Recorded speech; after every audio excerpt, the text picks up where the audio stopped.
हरियाणा विद्यालय शिक्षा विभाग द्वारा प्रसारित किए जा रहे एजुसेट कार्यक्रम में आप सभी का स्वागत है। पठन पाठन की इस श्रृंखला में आज हम 11वीं कक्षा की आरोह भाग 1 में संकलित दुष्यंत कुमार द्वारा रचित गज़ल साय में धूप का अध्ययन करेंगे। आइए सबसे पहले शुरुआत करते हैं दुष्यंत कुमार जी के जीवन परिचय से। हिंदी साहित्य के जाने माने हस्ताक्षर दुष्यंत कुमार का जन्म उत्तर प्रदेश के बिजनौर जनपद की तहसील नाजिबाबाद के ग्राम राजपुर नवादा में सन 1933 में हुआ। इनके पिता का नाम भगवत सहाय तथा माता का नाम राम किशोरी था। दुष्यंत कुमार त्यागी इनका पूरा नाम था। स्थानीय विद्यालय से आरंभिक शिक्षा प्राप्त की, जिसके बाद इन्होंने इंटरमीडिएट की। इंटरमीडिएट कर रहे थे उसी समय इनका विवाह राजेश्वरी देवी से संपन्न हुआ। इसके बाद उच्च शिक्षा प्राप्त करने के लिए दुष्यंत जी इलाहाबाद चले गए। प्रयाग विश्वविद्यालय से बीए व एमए की परीक्षा उत्तीर्ण की। वहीं से ही इन्हें धीरेन्द्र वर्मा तथा राम कुमार वर्मा का सानिध्य प्राप्त हुआ। मुरादाबाद से बीएड करने के बाद सन 1958 में आकाशवाणी दिल्ली में आ गए। कुछ समय बाद मध्य प्रदेश के सांस्कृतिक विभाग में भाषा विभाग में कार्यरत रहे और वहीं पर रहते हुए उन्होंने अपनी कालजयी रचना साय में धूप की रचना की। इस रचना के कारण इन्हें सरकार का कोप भाजन भी बनना पड़ा। 30 दिसंबर 1975 का वह मनहूस दिन था जिस दिन 42 वर्ष की अल्प आयु में ही इनकी मृत्यु हो गई। जिस समय दुष्यंत जी ने हिंदी साहित्य जगत में अपना कदम रखा था, उस समय अज्ञेय और गजानन माधव मुक्तिबोध जैसे साहित्यकारों का बोलबाला था। ऐसे समय में साहित्य जगत में उन्होंने अपनी लेखनी के माध्यम से जो स्थान बनाया वह उल्लेखनीय है। दुष्यंत कुमार जी ने अपनी लेखनी का कौशल हिंदी साहित्य की विभिन्न विधाओं पर दिखाया। उनमें से प्रमुख हैं काव्य संग्रह सूर्य का स्वागत, आवाज़ों के घेरे, जलते हुए वन का वसंत, साय में धूप। एक कंठ विष पाई उनका एकमात्र काव्य नाटक है। उपन्यास हैं उनकी छोटे छोटे सवाल, आंगन में एक वृक्ष, दोहरी जिंदगी। साहित्यिक विशेषताएं अगर हम देखें तो दुष्यंत कुमार जी के साहित्य विभिन्न विशेषताओं से भरा हुआ है। दुष्यंत कुमार जी ने अपने साहित्य में आम आदमी की पीड़ा को अभिव्यक्ति दी है। आवाज़ों के घेरे में कवि ने सामाजिक चेतना को मुखरित किया है। इस प्रकार एक कंठ विष पाई में उन्होंने समाज के जीर्ण शीर्ण रूढ़ियों, जड़ परंपराओं तथा अंधविश्वासों का विरोध किया है। सूर्य का स्वागत भी उनकी एक उल्लेखनीय रचना है, जिसमें उन्होंने एक युवा कवि के व्यक्तिगत द्वंद्व को मार्मिक रूप से प्रस्तुत किया है। वे अपनी गज़लों के माध्यम से मानव की जटिल संवेदनाओं को अभिव्यक्ति देते हैं। दुष्यंत जी काव्य को राजनीतिक, सामाजिक तथा व्यक्तिक स्तर की लड़ाई का हथियार स्वीकार करते हैं। समकालीन व्यवस्था को बड़ी निर्ममता से उद्घाटित करने का सफल प्रयास उन्होंने अपने साहित्य में किया है। उनके व्यंग्यों में हास्य की अपेक्षा आक्रोश पर अधिक बल दिया गया है। भाषा शैली दुष्यंत कुमार ने सरल सहज बोधगम्य हिंदी भाषा का प्रयोग किया है, लेकिन उनकी भाषा में उर्दू शब्दों की प्रधानता रही है। भाषा कहीं कहीं पर परिमार्जित, व्यंग्यात्मक तथा प्रतीकात्मक हो गई है। नवीनता, सजीवता तथा प्रवाहात्मकता उनकी सजीव भाषा के अन्य महत्वपूर्ण गुण हैं। संक्षेप में भावाभिव्यक्ति के लिए जिस भाषा का प्रयोग किया गया है वह बेजोड़ है। दुष्यंत जी के जीवन परिचय के बाद अब हम कविता का आदर्श वाचन आरंभ करते हैं। कहाँ तो तय था चिरागा हर एक घर के लिए, कहाँ चिराग मयस्सर नहीं शहर के लिए। यहाँ दरख्तों के साए में धूप लगती है, चलो यहाँ से चले और उम्र भर के लिए। न हो कमीज़ तो पाँवों से पेट ढक लेंगे। ये लोग कितने मुनासिब हैं इस सफ़र के लिए। खुदा नहीं ना सही, आदमी का ख्वाब सही। कोई हसीन नज़ारा तो है नज़र के लिए। वे मुतमईन हैं कि पत्थर पिघल नहीं सकता। मैं बेकरार हूँ आवाज़ में असर के लिए। तेरा निज़ाम है सिलदे जुबान शायर की। ये एतिहाद ज़रूरी है इस बहर के लिए। जिए तो अपने बगीचे में गुल मोहर के तले, मरे तो गैर की गलियों में गुल मोहर के लिए। आज हम अध्ययन कर रहे हैं दुष्यंत कुमार द्वारा रचित गज़ल साए में धूप। कोई भी गज़ल संग्रह जब होता है तो उसमें संकलित गज़लों का अलग से शीर्षक नहीं दिया जाता। इसलिए आपकी पाठ्यपुस्तक आरोह में जो गज़ल संकलित है वह दुष्यंत कुमार की रचना साए में धूप से ली गई है। इसलिए इसका शीर्षक साए में धूप दिया गया है। दुष्यंत कुमार की गज़ल साए में धूप कवि के विशेष मनस्थिति को प्रकट करती है और उसमें एक केंद्रीय भाव भी निहित है जो कि मुख्य रूप से गज़लों में देखने को नहीं मिलता है।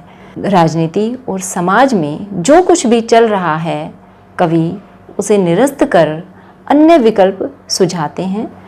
गज़लकार का मानना था कि स्वतंत्रता के बाद घर घर चिराग होना निश्चित था, लेकिन घर तो छोड़ो, ये तो शहर में भी नहीं हुआ। समाज को सहारा देने वाले ही जब कष्ट देने वाले हो जाएं तो वहाँ पर रहना कठिन हो जाता है। इसी भाव के साथ कवि ने अपनी गज़ल को प्रस्तुत किया है। कवि ने अपने भावों को अपनी गज़ल में किस प्रकार से अभिव्यक्ति दी है और वो अपने भावों को अभिव्यक्त करने में कितने सफल हुए हैं, यह हम गज़ल की व्याख्या के माध्यम से समझने का प्रयास करते हैं। आइए अब व्याख्या आरंभ करते हैं, लेकिन व्याख्या से पहले प्रसंग। प्रस्तुत पंक्तियाँ श्री दुष्यंत कुमार द्वारा रचित गज़ल साए में धूप से अवतरित हैं, जो कि 11वीं कक्षा की आरोह भाग 1 में संकलित है। इस गज़ल में कवि राजनीति और समाज में फैली अव्यवस्था को समाप्त कर कोई नया विकल्प खोजने की बात करते हैं। कवि कहते हैं कि कहाँ तो तय था चिरागा हर एक घर के लिए, कहाँ चिराग मयस्तर नहीं शहर के लिए। चिरागा मायने चिराग, प्रकाश, रोशनी, जो कि खुशियों का प्रतीक है। मयस्तर यानी उपलब्ध। कवि राजनीतिक अव्यवस्था के बारे में वर्णन करते हुए कहते हैं कि देश के राजनेताओं को सत्ता प्राप्त करने के लिए समाज के लोगों के सहारे की आवश्यकता होती है। तो वह लोगों को बड़े बड़े आश्वासन देते हैं, उनके सामने बड़े बड़े वादे करते हैं कि अगर हम सत्ता में आ गए तो आप लोगों के लिए ये सारी सुख सुविधाएं जुटा देंगे। परंतु आज की स्थिति यह हो गई है कि घर घर में सुख सुविधाएं तो क्या वह पूरे शहर को एक भी सुख सुविधाएं प्रदान नहीं कर सके हैं, ये केवल आश्वासन ही दे सके हैं। बड़े बड़े नेता अपने स्वार्थ के लिए लोगों को सपने तो दिखाते हैं लेकिन उन्हें पूरा नहीं करते हैं। यहाँ पर कवि ने राजनीतिक अव्यवस्था पर कटाक्ष किया है। चिराग, मयस्तर जैसे उर्दू शब्दों का सुंदर प्रयोग किया गया है। प्रसाद गुण के साथ शांत रस का परिपाक हुआ है। यहाँ दरख्तों के साए में धूप लगती है, चलो यहाँ से चले और उम्र भर के लिए। दरख्तों यानी वृक्षों, साए, छाया। साए और दरख्तों दोनों ही उर्दू के शब्द हैं जिनका कवि ने अपनी गज़ल में बहुत ही सुंदर प्रयोग किया है। वृक्षों को इसलिए लगाया जाता है ताकि उसमें छाया मिल सके, लेकिन जब उसकी छाया से ही धूप लगने लगे, अर्थात उसकी छाया में ही हमें ताप का आभास होने लगे, दुख का आभास होने लगे, तो उनका कोई फायदा नहीं है। इसलिए ऐसे स्थान से सदा के लिए चले जाना ही बेहतर है। अर्थात कवि राजनीतिक क्षेत्र की अव्यवस्था पर कटाक्ष करते हुए कहते हैं कि जनता को अनेक प्रकार की सुख सुविधाएं उपलब्ध कराई जाती हैं, परंतु आज जनता के लिए वही दुख का पर्याय बन गई हैं। अस्पतालों की स्थापना चिकित्सा के लिए की जाती है, अदालतों की स्थापना लोगों को न्याय देने के लिए की जाती है, लेकिन अस्पतालों में चिकित्सा उपलब्ध नहीं है और न्यायालयों में न्याय उपलब्ध नहीं है। आज के लोग अपनी सुविधाओं से ही दुख की प्राप्ति कर रहे हैं। जो सुविधाएं उनके लिए दी गई हैं उसी से ही उनको दुख की प्राप्ति हो रही है। तो ऐसी सुविधाओं का कोई फायदा नहीं है। इसका कोई विकल्प तो निकालना ही चाहिए। जब अपनी ही वृक्ष छाया देने की अपेक्षा ताप का अनुभव कराने लगे तो वहां से चले जाना ही बेहतर है। नेताओं ने शासन की बागडोर जनता को सुख देने के लिए संभाली थी, पर वही जनता के लिए दुखों का कारण बन गए हैं। इसलिए ऐसे दरख्तों के नीचे से निकल जाना चाहिए। यहाँ पर दरख्तों के साए में धूप लगती है, विरोधाभास की सृष्टि करता है। न हो कमीज तो पैरों से पेट ढक लेंगे, ये लोग कितने मुनासिब हैं इस सफ़र के लिए। कमीज का ना होना, उपयुक्त सुविधाओं का ना होना। मुनासिब का अर्थ होता है उपयुक्त। कवि कहते हैं कि यदि इन लोगों को उपयुक्त सुविधाएं नहीं मिल पाती हैं तो वह बिना विरोध के अभाव में जीवन जीना सीख जाते हैं। यदि इन्हें पेट ढकने के लिए कमीज उपलब्ध नहीं हो पाती है तो ये अपने पैरों से ही अपने पेट को ढक लेते हैं, अर्थात अपने पैरों को सिकोड़कर अपने तन पर वस्त्र की कमी को पूरा करते हैं। अर्थात ये किसी भी प्रकार की परिस्थितियों में अपने आप को ढाल लेते हैं, लेकिन अन्याय और अव्यवस्था के विरोध में आवाज़ नहीं उठाते हैं। वास्तव में अव्यवस्था की इस यात्रा के लिए ऐसे ही लोग उपयुक्त होते हैं, क्योंकि अव्यवस्था का साम्राज्य तभी चल सकता है जब कोई आवाज़ ना उठाए। यदि लोग भ्रष्टाचार और अव्यवस्था के विरोध में आवाज़ नहीं उठाएंगे तो उन्हें अभावों में जीना पड़ेगा और अव्यवस्था का साम्राज्य फैलता जाएगा। कवि संकेत करते हैं कि नेताओं द्वारा जनता की गरीबी हटाने के लिए कितने ही प्रयास किए जाते हैं, लेकिन सारे व्यर्थ हैं, किसी का कोई भी फायदा नहीं है। कमीज, मुनासिब, सफ़र जैसे उर्दू के शब्दों का सुंदर प्रयोग किया गया है। खुदा सही न सही, आदमी का ख्वाब सही। कोई हसीन नज़ारा तो है नज़र के लिए। खुदा का अर्थ ईश्वर, आदमी, इंसान, ख्वाब, स्वप्न, हसीन, सुंदर, नज़ारा, दृश्य। कवि कहते हैं कि अगर ईश्वर नहीं है तो ना होगा तो कोई बात नहीं। कुछ लोग मानते हैं कि ईश्वर है ही नहीं, लेकिन ईश्वर के होने की कल्पना तो है, उसका स्वप्न तो है।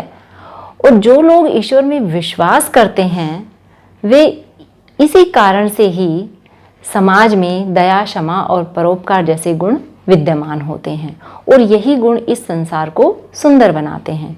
कवि कहते हैं कि ईश्वर नहीं है तो नहीं होगा, कोई बात नहीं, लेकिन वो लोग जो ईश्वर में विश्वास करते हैं उनके लिए ये ईश्वर की कल्पना और ईश्वर का स्वप्न ही सुखदायी होता है। और ईश्वर की कल्पना जो लोग करते हैं वही समाज में दया, क्षमा, परोपकार जैसे सुंदर गुणों को रोपित करते हैं। उन्हीं गुणों के कारण संसार सुंदर होता है। आदमी के लिए समाज को भ्रष्टाचार, बेईमानी के प्रतिकूल वातावरण में स्वप्न ही जीने का सहारा है। कभी तो समाज में मानवीय गुण पैदा हो जाएंगे और परिस्थितियां अपने आप सुधर जाएंगी, ऐसा कवि का मानना है। तो इसलिए अगर ईश्वर नहीं है तो भी ईश्वर को अगर हम सुंदर स्वप्न के रूप में देखें तो कुछ गलत नहीं होगा। वे मुतमईन है कि पत्थर पिघल नहीं सकता, मैं बेकरार हूँ आवाज़ में असर के लिए। मुतमईन का अर्थ है आश्वस्त, बेकरार, आतुर, विकल, बेचैन।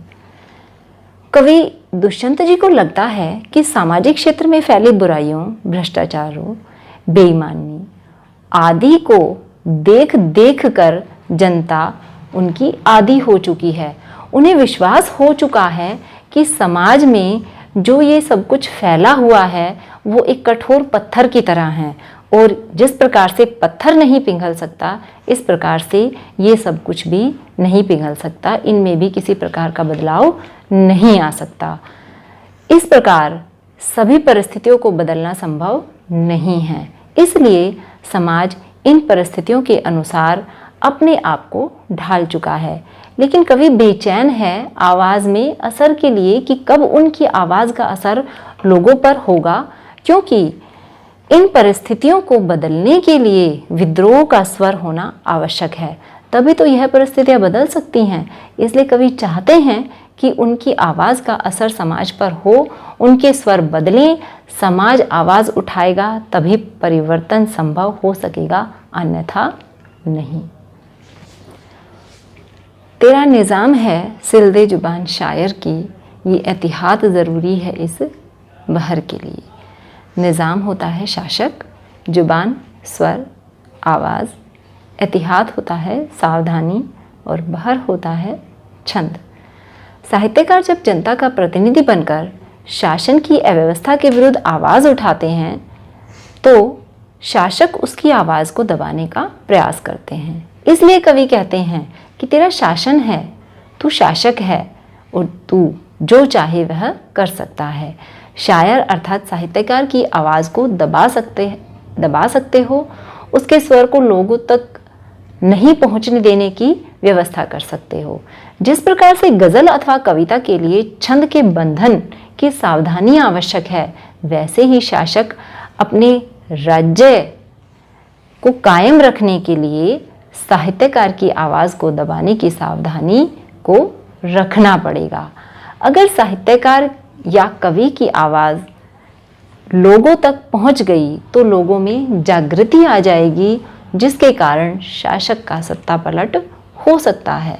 इसलिए कवि कहते हैं कि शासक उनकी आवाज़ को दबाने का प्रयास भी करेंगे, क्योंकि साहित्यकार को लगता है, कवि को लगता है कि उनकी आवाज़ में प्रभाव है, इतना प्रभाव है कि जनता, समाज के लोग उनकी आवाज़ से प्रभावित अवश्य हो जाएंगे। निज़ाम, सिल, जुबान, एहतियात, बहर आदि उर्दू शब्दों का सुंदर प्रयोग हुआ है। जिए तो अपने बगीचे में गुल मोहर के तले, मरे तो गैर की गलियों में गुल मोहर के लिए। तले यानी नीचे, गैर यानी पराई। यहाँ पर राजनीतिक सामाजिक अव्यवस्था से परेशान आम आदमी के मन की इच्छा को इस शेर के माध्यम से अभिव्यक्त किया है। कवि कहते हैं कि अपना जीवन जीते हुए यदि हम रहें तो सदा अपने ही घर में, अपने ही देश रूपी बगीचे में, अपने ही गुलमोहर अर्थात अपने ही बुजुर्गों के साए में रहें। जीवन में आने वाली समस्याओं से घबराकर कभी न भागें। कवि कहते हैं कि यदि हम मरे तो भी दूसरों की सहायता करते हुए अर्थात परोपकार करते हुए भी हम अपने जीवन का त्याग करें। हम दूसरों के अधिकार रूपी गुलमोहर की रक्षा करने के लिए अपने प्राणों को त्यागें। इस प्रकार कहा जा सकता है कि कवि ने अपनी गज़ल में विद्रोह के स्वर मुखरित किए हैं। शासन की अव्यवस्था पर उन्होंने करारा व्यंग्य किया है और उन्होंने इन सभी अव्यवस्थाओं को निरस्त कर नए विकल्प की तलाश पर बल दिया है। काव्य सौंदर्य। आइए पहले बात करते हैं भाव सौंदर्य की। प्रस्तुत गज़ल में कवि ने समाज में व्याप्त राजनीतिक अव्यवस्था पर चिंता व्यक्त की है। उन्होंने इस अव्यवस्था को निरस्त कर नए विकल्प चुनने की ओर संकेत किया है। कवि ने समाज के लोगों की उस धारणा को भी उद्घाटित किया है जिसके कारण वह अव्यवस्था को बदलने का प्रयास ही नहीं करते, बल्कि जैसी भी परिस्थिति हो, हर परिस्थिति के अनुसार अपने आप को ढाल लेते हैं। कवि ने ऐसे राजनेताओं पर भी व्यंग्य किया है जो अपने शासन को बचाने के स्वार्थ में समाज के बुद्धिजीवी वर्ग की आवाज़ को कुचलने में संकोच नहीं करते। कवि अपनी आवाज़ के माध्यम से समाज में जागृति लाना चाहते हैं, जिससे समाज अव्यवस्थाओं के विरुद्ध आवाज़ उठा सके। यहाँ पर कवि के मन के क्रांति के भाव परिलक्षित होते हैं। शिल्प सौंदर्य। खड़ी बोली में कवि भावों को अभिव्यक्त करने में सक्षम हुए हैं। संपूर्ण पद में प्रसाद गुण विद्यमान है। शांत रस का परिपाक हुआ है। चिराग, मयस्सर, मुतमईन, निज़ाम, दरख्तों, मुनासिब जैसे उर्दू तथा फारसी शब्दों की योजना के कारण भाषा सुंदर एवं प्रभावशाली बन पड़ी है।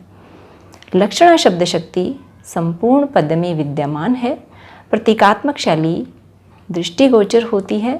दरख्तों के साए में धूप लगना विरोधाभास की सृष्टि करता है। इस प्रकार गज़ल की सुंदर भाषा ने गज़ल को 4 चांद लगा दिए हैं। अब बारी आती है अभ्यास के प्रश्नों की। पहले गज़ल के साथ प्रश्न है, आखिरी शेर में गुलमोहर की चर्चा हुई है, क्या उसका आशय एक खास तरह के फूलदार वृक्ष से है या उसमें कोई सांकेतिक अर्थ निहित है? समझाकर लिखें। उत्तर है, निश्चित रूप से गुलमोहर ग्रीष्म ऋतु में लहलहाने वाला फूलदार वृक्ष है, पर कवि ने इसके द्वारा सांकेतिक अर्थ को प्रकट किया है। यह घना छायादार पेड़ अपने घर, नगर और देश में प्राप्त होने वाला कष्टों से राहत प्राप्त होने का प्रतीक है। यह हमारे जीवन का आधार है। यह परायों के सुखों और जीवन का भी प्रतीक है। हम अपना जीवन जीते हुए दूसरों के जीवन को सुखमय बनाएं, ऐसा कवि चाहता है और इसलिए यहाँ पर गुलमोहर 2 प्रतीकार्थक के रूप में प्रयोग हुआ है। पहला सुख और सुविधाएं और दूसरा है दूसरों के सुखों के लिए अपनी जान को न्यौछावर कर देना। अगला प्रश्न है, पहले शेर में चिराग शब्द एक बहुवचन में आया है और दूसरी बार एक वचन में। अर्थ एवं काव्य दृष्टि से इसका क्या महत्व है? उत्तर है, कवि ने पहले शेर में चिरागा शब्द एक बहुवचन के रूप में प्रयोग किया है, जो हर घर में सरकार की ओर से दिए जाने वाली सुख सुविधाओं का द्योतक है। दूसरी बार कवि ने चिराग शब्द का एक वचन में प्रयोग किया है, जो जनता को सुख आराम प्रदान करने वाली केंद्रीय सत्ता का बोध कराता है। सरकार का कार्य है कि वह जनता को सुख सुविधाएं प्रदान कराने की व्यवस्था करे, पर सरकार ही ऐसी नहीं हो जो ऐसा कर सके। कवि ने एक ही शब्द को प्रतीकात्मक और लाक्षणिक शब्द करके अपनी कल्पना क्षमता का अद्भुत परिचय दिया है। अगला प्रश्न है, गज़ल के तीसरे शेर को गौर से पढ़ें। यहाँ दुष्यंत का इशारा किस तरह के लोगों की ओर है? उत्तर है, कवि ने इस शेर में उन लोगों की ओर संकेत किया है जो किसी भी स्थिति को सहज रूप से स्वीकार कर लेने को तैयार रहते हैं। अन्याय होने पर भी वे विरोध का स्वर ऊंचा नहीं करते हैं, बल्कि अन्याय को अपना भाग्य मान लेते हैं और जीवन भर उसको ढोते चले जाते हैं। ऐसे ही लोग अव्यवस्था के प्रशासन को बढ़ावा देते हैं और उसकी रक्षा करते हैं। ऐसे लोग प्रशासन के लिए, लोगों के लिए, जनता के लिए हानिकारक होते हैं। अगला प्रश्न है, आशय स्पष्ट करें। तेरा निज़ाम है सिलदे जुबान शायर की, ये एहतियात ज़रूरी है इस बहर के लिए। उत्तर है, शायर अपने भावों को प्रकट करता है, अन्याय के विरोध अपनी आवाज़ को बुलंद करता है। जब शासक को लगता है कि शायर की आवाज़ लोगों में जागृति पैदा कर रही है, तो शासक उसकी आवाज़ को शांत करने का प्रयास करता है। ऐसे समय में जब शासक उसकी आवाज़ को शांत करने का प्रयास करता है, तो शायर का डर जो है वो बढ़ जाता है। इसीलिए कवि ने इन पंक्तियों को यहाँ पर प्रयुक्त किया है। कवि कहते हैं कि शायर अपने भावों को प्रकट करता है, अन्याय करने के लिए सरकार का विरोध करता है, जनता को जागरूक बनाता है। इसलिए शायर को भय है कि सरकार उसकी जुबान को सिल देगा, सदा के लिए उसे शांत कर देगा। छंद के बंधन की आवश्यकता जिस प्रकार से गज़ल को होती है और छंद को सावधानी की आवश्यकता होती है, इसी प्रकार से शासक को अपना शासन चलाने के लिए सावधानी की आवश्यकता होती है और इस सावधानी के लिए वह शायर जैसे लोगों की आवाज़ को शांत करने से भी नहीं चूकते हैं, अर्थात वह अपने शासन को बचाने के लिए कुछ भी करने को तैयार होते हैं। गज़ल के आसपास पहला प्रश्न है, दुष्यंत की इस गज़ल का मिजाज बदलाव के पक्ष में है, इस कथन पर विचार करें। उत्तर है, दुष्यंत समाज की पीड़ा को समझता है और सरकार के द्वारा जनता के लिए उठाए जाने वाले कदमों के बारे में भी जानता है। उसकी दृष्टि में सरकार सामान्य लोगों के दुख दर्द को दूर करने का कोई ठोस प्रयत्न नहीं कर रही है। इसलिए आवश्यक है कि कोई ऐसी सरकार लाई जाए जो जनता की पीड़ा को दूर कर सके। वह परिवर्तन चाहता है लोगों की सोच में, विचारधारा में और स्वभाव में। यहाँ सरकार की नीतियों में परिवर्तन चाहता है। उसकी गज़ल का मिजाज बदलाव चाहता है, क्योंकि जो आज के दिन चल रहा है वह उसे स्वीकार नहीं है। उसे नहीं, समाज के किसी भी लोग को स्वीकार नहीं है। लेकिन समाज के कुछ लोग ऐसे हैं जो किसी भी तरह के माहौल में, किसी भी तरह की व्यवस्था को बड़ी ही आसानी से अपना लेते हैं। इसलिए हम कह सकते हैं कि दुष्यंत की कविता के माध्यम से गज़ल का मिजाज बदलाव चाहता है। अगला प्रश्न है, हमको मालूम है जन्नत की हकीकत, लेकिन दिल से खुश रखने को गालिब से ख्याल अच्छा है। दुष्यंत की गज़ल का चौथा शेर पढ़ें और बताएं कि गालिब के उपयुक्त शेर से यह किस तरह से जुड़ता है।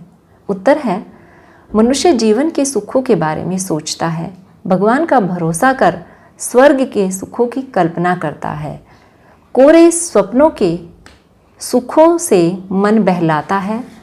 गालिब भी जन्नत की हकीकत को समझते हैं और दुष्यंत भी इसे जानते हैं, पर ज़मीनी वास्तविकता को समझते हुए भी ये दोनों कल्पना के एहसासों से बटोरी हुई प्रसन्नता के महत्व को भी जानते हैं। पल भर का काल्पनिक सुख ही तो जीने की इच्छा को बढ़ाता है। इस धरती की कठोरता स्वर्ग के सुखों को आम आदमी तक नहीं पहुंचा सकती। धरती की कठोरता आम आदमी तक सुख नहीं पहुंचा पाती, फिर भी उसे क्षणिक आह्लाद तो अवश्य ही प्रदान करती है, क्षणिक खुशी तो अवश्य ही देती है।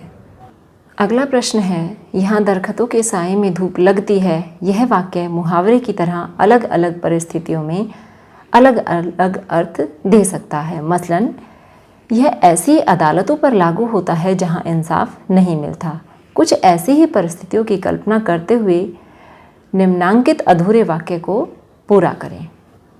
क, यह ऐसे नाते रिश्तों पर लागू होता है जहाँ पर घर के बड़े बूढ़े छोटों की परवाह नहीं करते।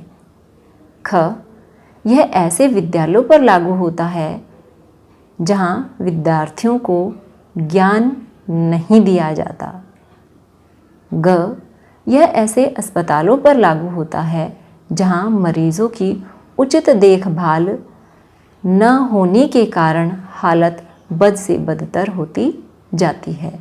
घ, यह ऐसी पुलिस व्यवस्था पर लागू होता है जहाँ न्याय नहीं मिलता बल्कि अपराध को बढ़ावा दिया जाता है। इस प्रकार कहा जा सकता है कि कवि देश की राजनीतिक व्यवस्था से संतुष्ट नहीं है। कवि क्या, समाज के लोग भी संतुष्ट नहीं हैं, लेकिन उनमें विरोध करने का साहस नहीं है। कवि को आशा थी कि देश की दशा में सुधार आएगा, लेकिन सुधार आने की अपेक्षा दशा और अधिक बुरी हो रही है। हमें सहारा देने वाले शासक हमारे लिए कष्टकारी बन गए हैं। हर कदम पे हमें कष्टों का सामना करना पड़ रहा है और हम इतने दबे कुचले हैं कि विरोध भी नहीं कर सकते। वे सभी ईश्वर के नाम पर भाग्यवादी सुखद सपनों में खोए हुए हैं। यह संवेदनहीन शासन व्यवस्था इनका दर्द नहीं समझ सकती, परंतु सामूहिक आवाज़ शासन को अवश्य बदल सकती है। इसलिए कवि समाज में क्रांति की भावना जगाना चाहते हैं। यही भाव आज कवि की इस गज़ल में दिखाई दिए हैं। उम्मीद करते हैं आपको गज़ल अच्छे से समझ आ गई होगी। आज के लिए बस इतना ही। धन्यवाद।